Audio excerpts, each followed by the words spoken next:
इन दिनों पूरे देश में पीएम से लेकर तमाम केंद्रीय मंत्री केंद्र सरकार के कार्य जनता के बीच जाकर गिना रहे हैं, लेकिन केंद्रीय मंत्री उमा भारती ने ऐसा बयान दिया है जिससे विपक्षियों को भी सरकार को घेरने का मौका मिलेगा। झांसी में एक जनसभा के दौरान उमा भारती ने केंद्रीय मंत्री नितिन गडकरी समेत यूपी के डिप्टी सीएम केशव प्रसाद मौर्य की मौजूदगी में कहा कि वो बुंदेलखंड की निकम्मी सांसद हैं जो अपने संसदीय क्षेत्र में जनता के बीच नहीं जा पाई। दूसरे सांसद लगातार जनता के बीच में रहे। उमा भारती के सनसनीखेज बयान ने मंच पर बैठे मंत्रियों और भाजपा नेताओं को सकते में डाल दिया।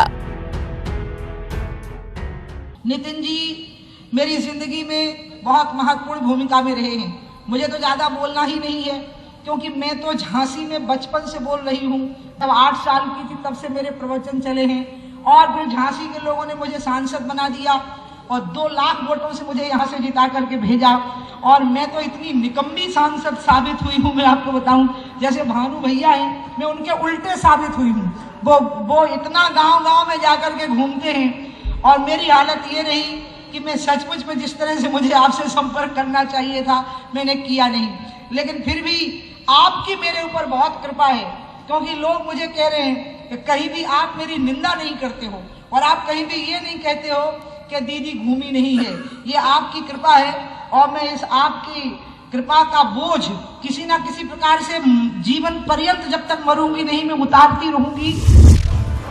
महोबा जिले में एक बार फिर रफ्तार का कहर देखने को मिला, जहां बेकाबू ट्रक ने बाइक समेत 2 कारों को टक्कर मार दी और मौके से फरार हो गया। सूचना मिलते ही पुलिस मौके पर पहुंची और घायलों को इलाज के लिए जिला अस्पताल में भर्ती कराया गया। डॉक्टरों ने 2 की हालत नाजुक होने पर उन्हें मेडिकल कॉलेज रेफर कर दिया है।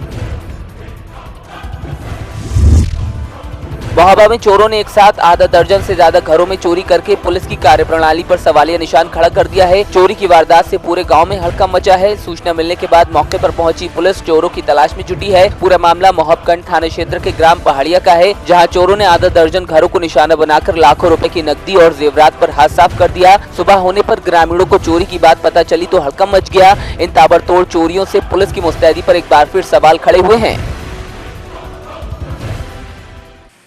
ये मोहबगंज से एक सूचना प्राप्त हुई है और इसमें फोर्स भेजा गया है। इसकी जांच कराई जा रही है और जितना होगा उचित कार्रवाई कराई जाएगी। कृषि विश्वविद्यालय बांदा पहुंचे उत्तर प्रदेश सरकार के कृषि शिक्षा राज्य मंत्री रणवेंद्र सिंह ने कहा कि बुंदेलखंड को पिछड़ेपन से निजात दिलाने के लिए तकनीक पर आधारित खेती करके एक बड़ा बदलाव लाया जा सकता है। तो वहीं कृषि विश्वविद्यालय के कुलपति ने कहा कि किसान गौमूत्र और गोबर का सही इस्तेमाल कर संपन्न हो सकते हैं। काम करने को है नहीं। 10 साल अभी उनकी सरकार थी, उन्होंने कभी एक भी जवाब तो पाकिस्तान को दिया नहीं। आज हमारे प्रधानमंत्री जी का कार्य भारत ही नहीं पूरा विश्व सराह रहा है। आज पूरे विश्व का जो सबसे ज़्यादा समर्थन मिल रहा है वो हमारे प्रधानमंत्री जी और मोदी जी। उसी के कारण आज पाकिस्तान है वो धीरे धीरे से पूरी की जा रही है। मेरी अभी डीसी साहब से बात भी हुई है और लखनऊ में भी बैठ के चर्चा हुई है। उसके विषय में काम किया जा रहा है और जल्दी कुछ न कुछ। किसानों के डेवलपमेंट की बहुत उपजाऊ है और यहाँ पशु में बहुत संभावना है। जैविक खेती पे भी बहुत संभावना है और पशुओं पे भी बहुत संभावना है। हम गाय के गोबर और गाय के मूत्र से किस तरह से खेती कर सकते हैं। मध्य प्रदेश के शिवभक्त सूबे की सीमा लांग यूपी के श्रृंगीरामपुर गंगा तट पर कांवर में गंगा जल भरने पहुंच रहे हैं। उनकी ये साधना सालों पुरानी है। भोले के भक्तों का मानना है कि बाबा उनकी सभी मनोकामनाएं पूरी करते हैं। यही वजह है कि 300-400 किलोमीटर पैदल चलकर पृथ्वीराज चौहान द्वारा स्थापित बनखंडेश्वर शिव मंदिर में कांवर में रखा जल चढ़ाने आते हैं, जिससे शिव जी उनकी हर मनोकामना पूरी करते हैं। महाशिवरात्रि के मौके पर भक्तों में कांवर चढ़ाने को लेकर गजब की श्रद्धा है। कांवरियों का जोश और जुनून देखते ही बनता है। शिव भक्तों में महिला कांवरिया भी शामिल हैं। आप कितनी साल से कांवर ले जाती हैं बाबा भोलेनाथ की? 3 साल हो गए, तीसरी है। क्या मान्यता रहती है आपकी जो इतनी पैदल चल के इतनी लंबी दूरी यात्रा तय करती हैं आप? जो मन में इच्छा हो सब मांगा सब पूरी हो जाता है हमारी। किसी प्रकार की आपको थकावट, पैर में छाले वगैरह कुछ नहीं होते हमारे तो। यहाँ कम से कम 4 लाख लोग आते हैं। 3-4 लाख लोग हो जाते हैं। 3-4 लाख लोग आते हैं। 4 दिन के बराबर सेम पे एक पहला दिन, फिर दूसरे दिन, फिर तीसरे दिन और चौथे दिन में जो बाकी स्टेट है जैसे MP है और भरतना है, इधर इटावा है, इधर शिकोवाद है, कुछ बाढ़ का क्षेत्र पड़ जाता है, आगरा का क्षेत्र पड़ जाता है और झांसी है।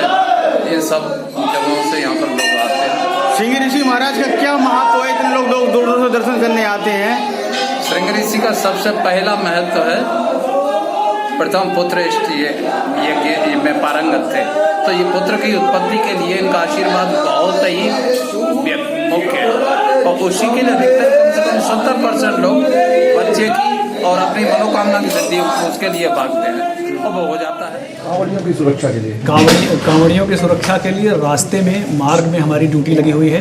विशेषकर जहाँ मिश्रित आबादी है उस पर सतर्क दृष्टि रखी जा रही है।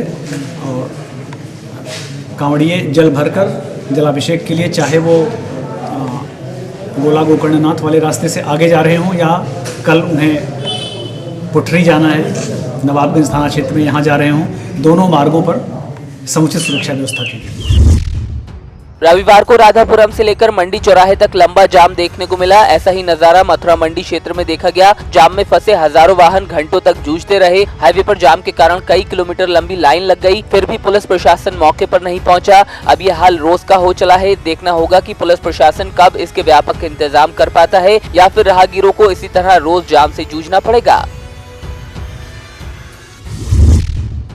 मथुरा के थाना गोविंद नगर में भारी पुलिस बल की मौजूदगी में एक विवादित जमीन को समतल कराए जाने की प्रक्रिया शुरू हो गई है। बताया जा रहा है कि इस जमीन के मालिकाना हक को लेकर पूर्व में भी जमीन पर पुलिस और एक समुदाय के लोग आमने सामने आ चुके हैं। इस मामले में पुलिस की फायरिंग के दौरान एक युवक की जान भी जा चुकी है। लिहाजा अब हाई कोर्ट के निर्देश पर जमीन को समतल कराने की प्रक्रिया शुरू हुई।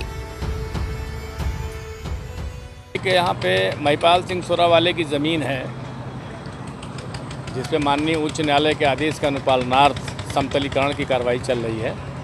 पहले यहाँ पे शायद इसमें काफ़ी बदलाव वगैरह हुआ है, कुछ लोगों ने किया था, तो इसलिए यहाँ पे काफ़ी फोर्स लगाई गई है ताकि किसी प्रकार की अप्रिय घटना ना हो।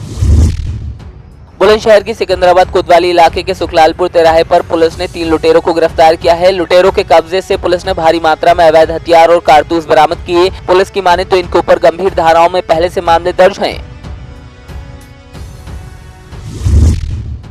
लोकसभा चुनावों की अभी घोषणा नहीं हुई है, लेकिन अकाली दल ने कमर कस ली है। अकाली दल के प्रधान सुखबीर सिंह बादल ने जलालाबाद में चुनावी रैली को संबोधित किया। कस्बे के अरनीवाला शजराना गांव में उन्होंने अपने कार्यकर्ताओं के साथ बैठक की। इस दौरान भारी संख्या में अकाली दल के सदस्य मौजूद रहे। पार्लियामेंट इलेक्शन की लड़ाई शुरू कर दी है जलालाबाद हल्के, क्योंकि बार बार मैं तो जलालाबाद आया नहीं जाना इलेक्शन के दौरान, सो मैं शुरुआत अपने हल्के जो करके सारे वर्करां नूं बेनती की है कि हुण लड़ाई होगी, 1.5 महीना रह गया, सारे वर्करां ने आप इलेक्शन लड़ना है क्योंकि मैनूं पंजाब जाना पैना। मध्य प्रदेश में कमलनाथ सरकार बनने के बाद दमोह में परिवर्तन की बयार देखी जा सकती है। लगातार 35 साल से दमोह की सीट पर जीत दर्ज करने वाले भारतीय जनता पार्टी के नेता जयंत मलैया को हराने वाले कांग्रेस नेता राहुल सिंह ने दमोह के पुराने बस स्टैंड का नवीनीकरण किए जाने का भूमि पूजन किया, जबकि प्रदेश के पूर्व वित्त मंत्री जयंत मलैया एक अन्य स्थान पर नए बस स्टैंड निर्माण का भूमि पूजन कर चुके थे। इसको लेकर दोनों पार्टियों के बीच घमासान के हालात बने हुए हैं। तो मैंने कहा जो लोग सो रहे हैं उनसे बोलो अपनी आंखें खोले और उनको बताओ कि मध्य प्रदेश में कमलनाथ जी का शासन है, कांग्रेस का शासन है और ये जितने विभाग हैं ये मध्य प्रदेश शासन के अधीनस्थ है। ऐसे नहीं तो वैसे हम परमिशन सारी ले लेंगे और जनता के हित के लिए कुछ भी निर्णय लेना पड़े तो सारे नियम शिथिल करेंगे, लेकिन बस स्टैंड तो यहीं बनेगा क्योंकि ये राहुल सिंह के प्रतिष्ठा और स्वाभिमान और सम्मान की बात अब यहाँ बन के रहेगी। मैंने माननीय जयवर्धन सिंह जी से बात की, उन्होंने 6 करोड़ रुपए राशि स्वीकृत करने का आश्वासन दिया। इसी तारतम्य में माननीय गोविंद सिंह जी से ही बात हुई, नगर पालिका नहीं करना चाहती काम ना करे, हमारे पास RES है, PWD है, बहुत सी एजेंसियां हैं, हम वो राशि उनको हैंड ओवर कर देंगे और टेंडर के माध्यम से प्रक्रिया हो जाएगी और जो आप नक्शा देख रहे हैं इसी प्रकार का भव्य बस स्टैंड यहाँ पर निर्मित होगा।